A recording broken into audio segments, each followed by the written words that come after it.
Roki Sasaki debuted. 56 pitches total from Roki, 3 innings, 1 hit, 1 run, 3 strikeouts, and 5 walks. He was feeling it in the very beginning of the game. The first inning, he was only 99 and 100. I mean, rounding up from 98 point whatever, but sitting 99, 100. It ended up ticking down a couple miles per hour on the heater, but he was feeling it in the first, and then eventually mixing in that splitter, which goes in, a variety of directions, right? It can break down to the right, it can break down to the left, which is not common for someone with a splitter like that. So it's got the most drop already in Major League Baseball, about 3.5 feet. It's got the least spin, at least according to what we've been able to track so far in spring training. We did see a little bit of nerves, just like Yamamoto last year in his debut in Korea. Obviously, he figured it out, so everyone's in good shape. Any word on Roki Sasaki today? I mean, I know he had a little inning where he struggled a little bit. I thought he might have just nibbled a little bit much, but the stuff was there. The stuff was electric. What are you hearing about how excited they are about his debut in Tokyo? Cam, they're excited, and I can't speak to their reactions necessarily to what happened today, but in general, they see him as a project. They see him as a guy that is not going to be a finished product right away, someone who is going to develop as the season goes on and as his career goes on. Clearly, as you mentioned, the raw stuff is there. The split is pretty incredible. So it's a matter of acclimating him to the Major League game, to the American culture, the North American culture, and of course, getting to the point where he can be the kind of pitcher that everyone projects him to be. He showed flashes of that today. There's no question about it. And he's going to be good from every indication, but he's not, again, a finished product, and it's going to take some work to get him to the point where they want him to be. Remember, he's only 23. He hasn't pitched all that much, and there's a full career ahead of him. When you talk about that project, Ken, today, I was extremely encouraged. Did you get a chance to see his slider today? His slider was an elite pitch as well as the splitty. I know he talked about the fastball splitty, and a lot of people wondered, did he have enough repertoire to, do it at the big league level? But today there was a slider that was, lights out. What have you heard anything on that projection or progress? Yeah, he's been working on that. And Cam, you guys know this, he's going to need a third pitch. And the slider, if it can be that for him, my goodness, then he becomes a little bit different of a pitcher than he was in Japan, and it makes a huge difference, especially in the major leagues. So, yes, that was something very notable out of his start today, and I expect that that's going to be something he works on developing as the season goes on and his career goes on. This whole thing about, can Roki Sasaki develop a third pitch? Can he develop another pitch? Because he's essentially a two-pitch guy. Well, today we were coming in and watching the game. He threw some wicked sliders that showed me immediately he's working on his stuff. And also, too, there was an inning, I don't know if it was the third, fourth, or fifth, where he lost it. I think he had a few walks, but it was just as simple as just trying to be too fine. Once his feet get settled under him and he realized that that stuff plays in the zone, that dude is going to be lights out. Then you saw Kirby Yates. Just so many weapons, so many ways to beat you. And I heard you talking about him this morning, Scotty. Tommy Tanks, right? He has picked up right where he left off. Again, no Mookie, no Freddie, no problem. The Dodgers are so deep, such quality at-bats, and the pitching rotation is insane. So Dodgers fans have a lot to be excited about right now. Yeah, I mean, we talked about it. We talked about the pitch, the knuckle, the guillotine, whatever you want to call it, his splitter. Something that Japanese pitchers do really well, and he's no different. Yes, he's 23 years old, I get that, is they learn how to manipulate that pitch. To me, what he's going to learn with so much movement is how to manipulate it the way that is best for the situation. He's facing a righty. He doesn't want that thing dipping down and into a righty. It's going to be giving him the best chance. Maybe the guy pulls off the ball. He's able to manipulate that finger, maybe not split it quite as much on the fork and make it more of like a splitter that's going to dive and drop away. He's going to learn because his mechanics are so repeatable, and he hasn't really thrown that many innings. As far as, yes, he's a 23-year-old, and yes, he's been, I think, in professional baseball for 5 seasons now over in Japan. He hasn't thrown that many innings, so he needs those reps, and it'll only improve. Is it going to happen this year? I don't know. 5 walks? Quite a few walks. Around the horn is too lowbrow. Oh, yeah. He has to wait intellectual minds with you on Dodger Debate. I still don't like the title of this show. Hello and welcome back to Dodger Debate. One more time here from Tokyo, Japan, and I'm going to call this the Tokyo Dome Club because we've upgraded our seating tonight, Dylan. The Dodgers just defeated the Chicago Cubs once again to complete a 2-game sweep. They win 6-3 on a night that Roki Sasaki made his MLB debut.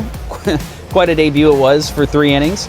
Shohei Ohtani hit a home run, his first in an MLB game back here in Japan, and the Dodgers are going home with a perfect record, even though they didn't have Mookie Betts or Freddie Freeman in either of these games. Freddie Freeman didn't play again today. Dylan, what stuck out to you about tonight's game, about this trip, and just kind of where the team is at right now as they go back stateside? Cubs really suck. Terrible baseball team. We've watched 18 innings. We've talked about Japan is being painted blue, and your first takeaway is that the Cubs aren't any good. We knew that. We watched all of last year. But this is like Globetrotters and bringing on like the Washington. What do they call them? Jeez, the Generals. Generals, man. Like, I mean, at least like bring somebody to put up a fight. You know, I know. I mean, I guess they were they were hoping for Buster Douglas to strike light. You know.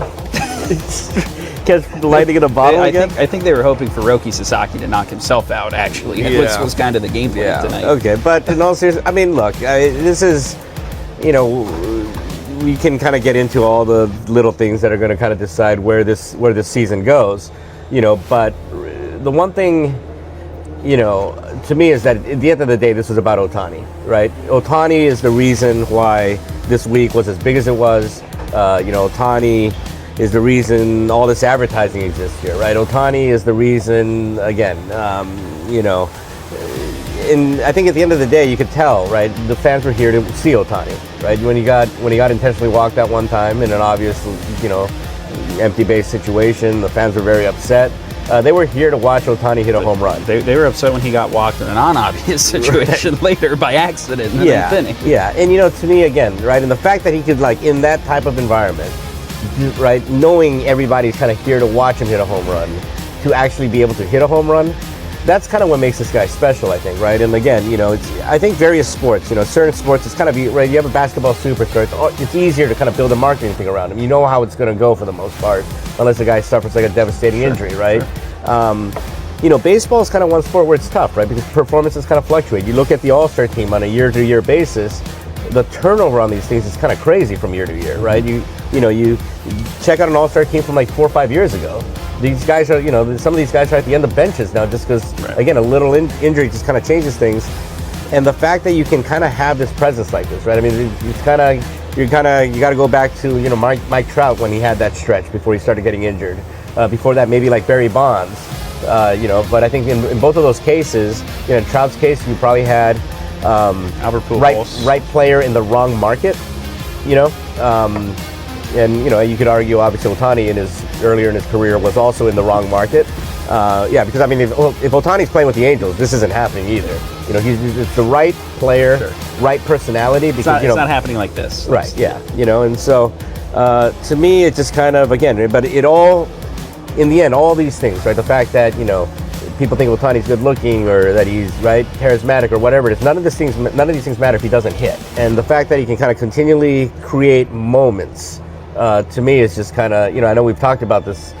I mean, we were talking about this just a few days ago, right? I mean, this is just kind of, it's getting almost boring to talk about, but it's true. He just keeps doing the same thing, which is why I'm going to write the same column that I wrote 4 days earlier. Inside how our night was going, Dylan did stop himself tonight mid-story. He goes, damn it. I'm like, what? He's like, I'm plagiarizing myself from 2 days ago. But, I mean, it's true. I think it's even on like a game-to-game basis, right?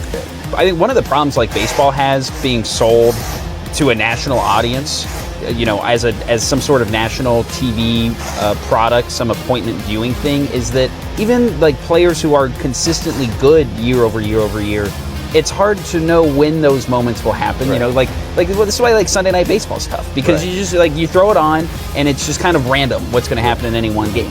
And that's what is really interesting about this guy, especially over the last year now with the Dodgers, is just how consistently, like you said, he has delivered in these moments, and how, you know, he can, Dave Roberts described him as like a superhero tonight. And it's because it's just something that you don't see with players who can just tap into this mode Where again tonight, like he comes up to the plate for the first time and you tap me, you go, well, he's going to swing first pitch here because he's trying to make it happen. And usually in baseball, I think we've talked about this last year, when you try harder, it typically is going to lead to worse performance. He's like the one player who can try harder on demand and also deliver the results. And it made for like one of the coolest moments I think of this whole week, him hitting that home run. Right and that's the thing too. Baseball, you're kind of limited by the at bat, right? I mean, you can't, Luka Doncic has an bad shooting night.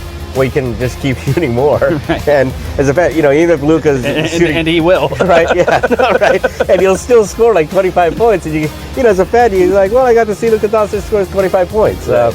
And you're right to your point. So many times, I think you kids, right, ask their parents, take me to a game, and it costs so much money these days, and you go, and your favorite player is like 0 for 3 with a walk. Yeah, it's cool that you got to see him, but you would rather see this. And everybody that was in the stadium tonight, and anybody who was at one of the various watch parties that were around the city, shout out to the people in LA that were up at 3 a.m. at Casa last night. I didn't even see that happening, but that was cool. All right, on the other end of the predictability scale, yes, we have Roki Sasaki, who, you know what? Shotgun Roki. We were talking about this during the game. It's like he's a shotgun kind of pitcher in every sense of the word because, one, it's explosive when the ball's coming out of his hand, right? Like, it was actually fascinating to watch the start of this game. He comes out, he looks kind of nervous. They play this just like ridiculous hype video on the scoreboard minutes before he takes them out about how he's the best young pitcher ever. He's Darvish, Ohtani, and Yamamoto rolled into one. Like, I think you were jealous of the kind of hyperboles they were throwing at this guy. But he comes out, he pumps 100, 100, 100, 101. He snaps off a couple splitters. He gets out of the first inning unscathed, and it's like, okay, this looks really good. And then suddenly the command goes away. He's missing arm side. He's putting guys on base. But it was all just kind of like fascinating, right? And the good news for the Dodgers and for him is that he got out of the danger. He was able to get out of the second inning on a double play. He only gave up 1 run in the third, even though he walked the bases loaded and then walked in a run and was behind in the count basically all night long. But the key moment for him in his start was at the end of that third inning with the bases loaded and 1 out. He's able to strike out Michael Busch with good fastball command and then strike out Matt Shaw with a couple sliders, which is a pitch we talked about could be really important for him this year, trying to adjust to the big leagues and have a third weapon to go to. I mean, what stood out to you just about like the spectacle of seeing him on the mound, seeing him here, and what you can take away from this as it pertains to the rest of his rookie season? I mean, yeah, I don't know how this is going to go, right? I don't know if he's going to be Doug Gooden or Bobby Miller, or just kind of someone that kind of bounces in between. But whatever it is, it's just fun to watch, right? I mean, and I don't think I'm just saying this because I've been following this kid for a while or whatever. I really think, and again, he's right. He's got like an interesting, like nice, smooth delivery. Again, like you said, it's explosive. It's just really, he's really interesting to watch. I can't really. He's grunting out there. I would, honestly, like I would, and I know I'm going to catch. I can't. All the words that are coming are all bad words. So whatever. You guys can kind of figure it out. I know I'll take some flack for this. like cuss words. I know I'll take some flack for this. But no, like I would rather watch him right now at least than like any player in baseball, and that includes Ohtani. Like I have not been this interested. What did we just spend the first 10 minutes of the show talking about? Well, I know that's like incredible too, whatever. But like in terms of just, I don't know. Like my eyes just kind of go to him in the way. Like I haven't watched the last time I was like this engaged in like a player's like every movement was Puig. And I'm not saying this as any kind of character judgment on Roki Sasaki, who by all accounts is a very soft-spoken, quiet, nice young man who's overcome great tragedy in his life. That's true. You can read about it in the LA Times. You can read about it in the LA Times. But it was kind of like, like when Puig came up, it was kind of like that, right? It's kind of, you didn't know what was going to happen. This just kind of, this otherworldly athlete, and that's the thing. I mean, with Sasaki, you look at that high kick delivery. Now, we did see one issue, right? Is that like he's slow to the plate. Man gets on first. They are going to run. I mean, this is just the beginning of this, right? This is against a garbage team. And they stole 2 bases like it was nothing, with a very overpaid manager, I think. But whoa. At least not the highest paid anymore. Not the highest paid. But anyway, I just find him kind of fascinating, just because the even if he's throwing ball after ball after ball. I mean, he wasn't even getting close, right? I mean, these were not even They were non-competitive. they were non-competitive pitches. You know, And even Craig Counsell said, right, like we forced him to throw strikes, and when he didn't, like stuff was happening, and he was in danger. right. You know, that said, like he kind of back to the shotgun thing, right? A shotgun occasionally hits like It's he hits target. your target, and he would hit these pitches right. I mean, the first inning he wasn't having command problems, but the obviously the pitch to Suzuki to strike him out in the first inning. I mean that Got it up thing and was like in, yeah. unhittable. And then even after those right when he kind of got those 2 punch outs at the end, some of those early count pitches even were like no one's gonna hit that. Yeah. And so to me it just makes it just kind of must see viewing.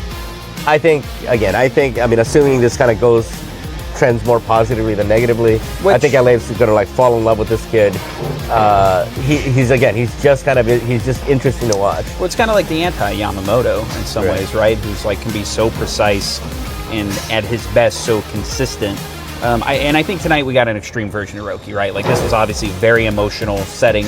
A lot of pressure on him, a lot of adrenaline. If there's a night where your command is going to be kind of wildly inconsistent, like it'll be in these kind of settings.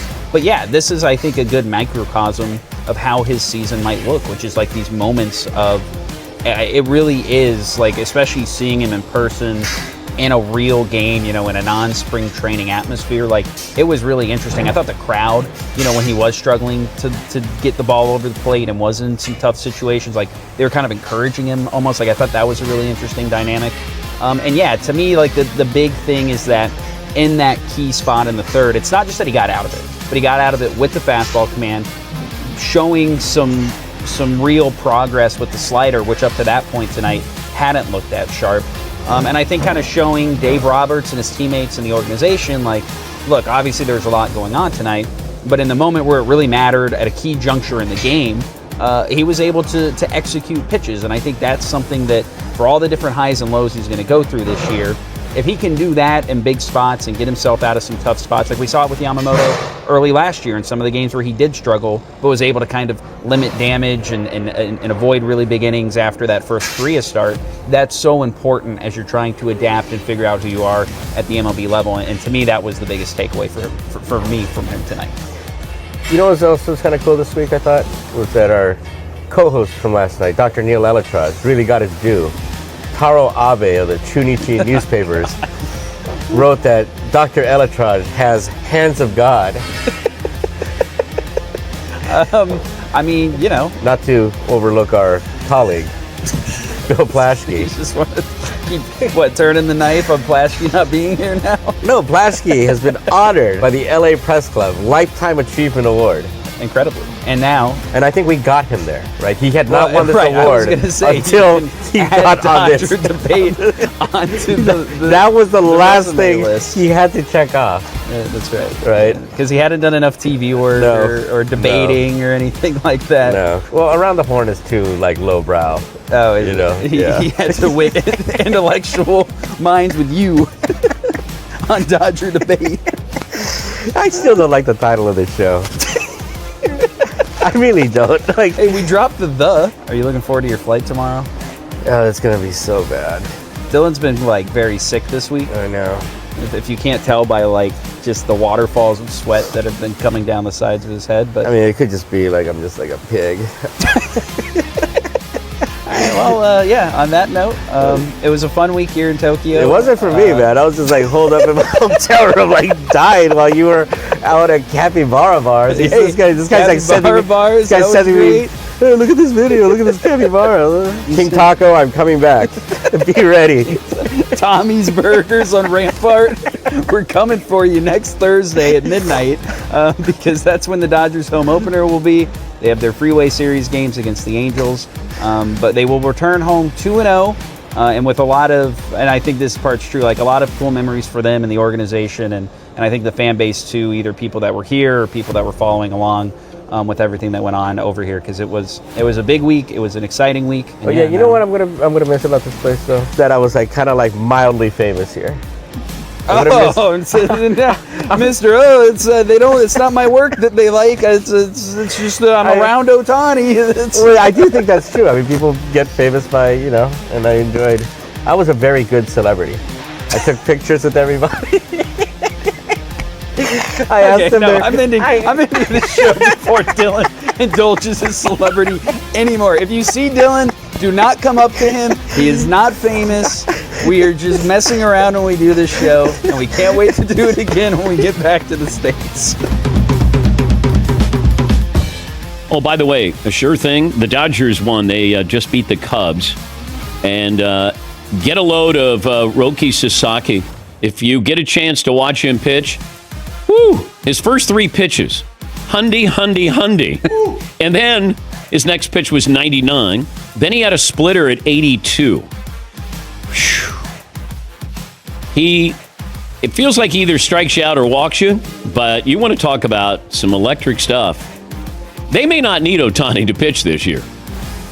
Imagine a year in the National League West, and you're like, damn, we're already 2 games behind the Dodgers because nobody else has played except for the Dodgers and the Cubs. But they ended up winning. Ohtani homered in the game. This is just business as usual. But Sasaki has... I'm trying to think who it reminds me of. Yeah, Pong. Nuke Lelouch. Well... A little Nuke Lelouch. 3 innings, 1 hit, 1 earned run, 5 walks, and 3 Ks. Yeah. But as far as... Oh, man, he's got some stuff. But they ended up beating the Cubs. You know, and sometimes you'll get that Japanese player who might be 26 or 27. Ichiro, I think, was 26, 27 when he came over. Sasaki's 23. But that's that pipeline. They spent the money. They outspent everybody for him. And their pitching staff was decimated last year with injuries. And, I mean, you have Clayton Kershaw as a luxury. He could be your pitching coach at $35 million a year. May not need him that much, but I don't think the offense is going to be as good, but they're still going to be the overwhelming favorite to win the World Series. In fact, according to DraftKings, the Dodgers are plus 290. The second favorite, the Braves, are plus 750. The Yankees plus 850. Then it's the Phillies, and then the Mets at plus 1,200. Yes, Paul. The bases were there's 2 men on for Ohtani, and they intentionally walked Ohtani. Not a good reaction from the local crowd. No. 佐々木朗希の才能がこれほどまでに称賛されるのは決して偶然ではありません。彼の圧倒的な速度、驚異的なスプリッター、そして成長を続けるピッチングスタイル、これら全てが彼を MLB の未来を担う存在として確立させています。すでに日本のプロ野球で数々の記録を打ち立て、WBC でも世界を驚かせた佐々木。そんな彼がロサンゼルス、ドジャースという名門球団でさらなる飛躍を遂げようとしているのです。このニュースが発表された瞬間、多くの野球ファンが興奮と期待に包まれました。なぜなら、ドジャースは単に資金力があるだけのチームではなく、選手を最高の状態へと導く開発力を持つ球団だからです。過去には大谷翔平を驚かせた育成環境を持ち、常に選手のポテンシャルを最大限に引き出してきました。そんな環境の中で、佐々木朗希がどれほど進化するのか、想像するだけでワクワクしますね。ドジャースの未来を背負うには、佐々木の加入により、ドジャースの投手陣はさらに厚みを増します。すでに MLB トップクラスのローテーションを誇るチームに、新たなスターが加わることで、ワールドシリーズ制覇の可能性は一段と高まるでしょう。彼のデビュー戦では、スタジアム全体がその一球に息をのみ、全米が彼の投球に釘付けになることは間違いありません。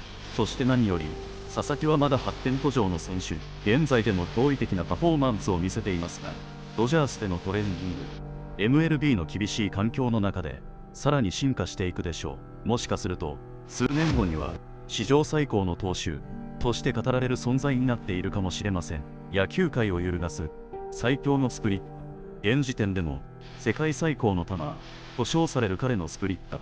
その破壊力は計り知れず、MLB の打者たちがどのように対応するのかが大きな注目ポイントとなるでしょう。これまで日本の打者ですら苦しめられてきたこのマキンが、アメリカのスラッガーたちにどれほどの衝撃を与えるのか、想像しただけで鳥肌が立ちます。実際、スカウトや評論家の間では、MLB 史上最高の変化球の一つとも評されており、80点満点のスカウティング評価を受けたのも納得の結果、佐々木のスプリッターが、これからどんな伝説を生み出すのか、楽しみで仕方がありません。MLB の歴史を塗り替える可能性、ここで思い出されるのが、かつてメジャーリーグに衝撃を与えた選手たちです。スティーブン・ストラスバーグ、ポールス・クインズ、そしてもちろん大谷翔平。彼らが登場した時、それは単なる新しい選手のデビューではなく、野球の新時代の幕開けでした。そして今、佐々木朗希がその名を連ねることになるのです。特に彼のポテンシャルでまだ成長の余地があるという点で非常に魅力的です。ドジャースの指導の下で速球のコントロールやスライダーの精度を向上させれば、彼は単なるエース級投手ではなく MLB を支配するモンスター級の投手へと進化するでしょう。皆さんの期待と予想を聞かせてください。佐々木朗希の MLB デビューは間違いなく今シーズン最大の話題の一つ。彼の成長と成功を見届けるのは私たち野球ファンにとっても最高の楽しみです。ここで皆さんに質問です。佐々木朗希は MLB の舞台でどれほどのインパクトを与えるでしょうか。彼はルーキーイヤーでどんな成績を残すと思いますか。未来のサイ・ヤング賞投手となる可能性は。ぜひコメントで皆さんの意見を聞かせてください。そしてこのチャンネルではこれからも佐々木朗希をはじめ MLB の注目選手や話題をどんどん取り上げていきます。気になる方はチャンネル登録&高評価を忘れずに、一緒に MLB の未来を見届けましょう。